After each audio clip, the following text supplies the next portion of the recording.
তার দরকার তো, তার সাথে আমার কথা বলি লাভ কি? ও যে কাজ পাইছে তাকে আমার দরকার, তার ইয়েটা কি দেখাবে, তার এস্টিমেট দেখাবে, কাজের ইয়েটা কি সেগুলো দেখতে হবে, নাহলে তো কিছুই করা যাবে না। ইঞ্জিনিয়ার তো ডিগ্রি করেই তো সর্বরাজ গুলো হয়, এগুলো সব বন্ধ করবেন। আমি বলি মূল ঠিকাদার কাজ না করলে কোনো কাজ হবে না, বলে দিলাম আমি। পুরো কাজ হবে, যে ঠিকাদার কাজ পাবে তাকেই কাজ করতে হবে। সে না পারলে আমরা আবার অল্টারনেটিভ চারবার বিক্রি হবে আর রাস্তা কিছুই থাকবে না, এগুলো তো মানা যাবে না। এই আগের দিনটা ভুলে যান সবাই, এই রাস্তার আপনারা জনগণ। আমি বলছি আপনাদেরকে, যেখানে যে কাজ হবে আপনারা তদারকি করবেন, পাহারা দিবেন। কোনো এই ম্যানুয়াল ছাড়া বা এই যে কি বলা যায় এটাকে, না মূল ঠিকাদার তো আছে, এস্টিমেট এবং আমাদের যে থিকনেস থাকার কথা, কি ব্যবহার করার কথা, এগুলো সব রিকোয়ারমেন্টস ঠিক আছে কিনা সব দেখে কাজ হলো কিনা সেই অনুযায়ী কাজ হবে।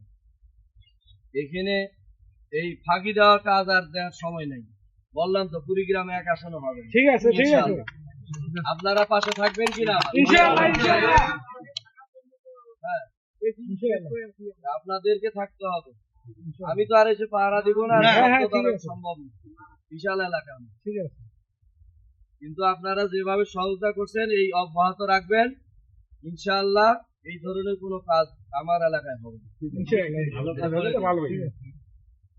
আপনাদেরকে তো আমি অনুরোধ করছি প্রথম দিন, আপনি মিটিং এ ছিলেন না, যে কোনো কাজ আপনারা তদারকি করবেন, অন্তত আমার আমলে আপনারা সেভাবে দেখবেন। আমি বলছি যে আমার পারলে 10 টাকা আমার পকেট থেকে আমি খরচ করব,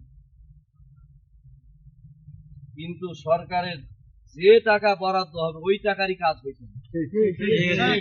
এখানে কোনো ব্যত্যয় ঘটলে সেটা আমি মানব।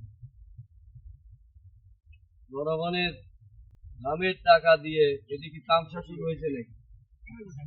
জনগণ আজকে সেবা পাচ্ছে না বলে, এগুলো যদি হয় তাহলে কি হচ্ছে? এই আপনারা যারা অনেকেই আমাকে এই করেছেন, আপনাদের বিলই তো পাইছেন না, আমি তো আপনাদের বিল ছাড়া যাও তখন তো ওই মহিলায় কোনো বিলে স্বাক্ষর করে কোনো বিল পরেও শেষ পর্যন্ত ওই যে ভারপ্রাপ্ত তার বিভাগীয় থেকে আমি তার আর্থিক অনুমোদন আমি নিয়ে এসেছি যে হোক আপনাদের যাতে স্পষ্ট না। কিন্তু এই কি আপনাদের উপহার আমার, যে আমার আমলে আপনারা কাজ করতেছেন, ফাঁকিবাজি করবেন? হ্যাঁ, যে কথাগুলো আমি বলে দিছি প্রথম দিন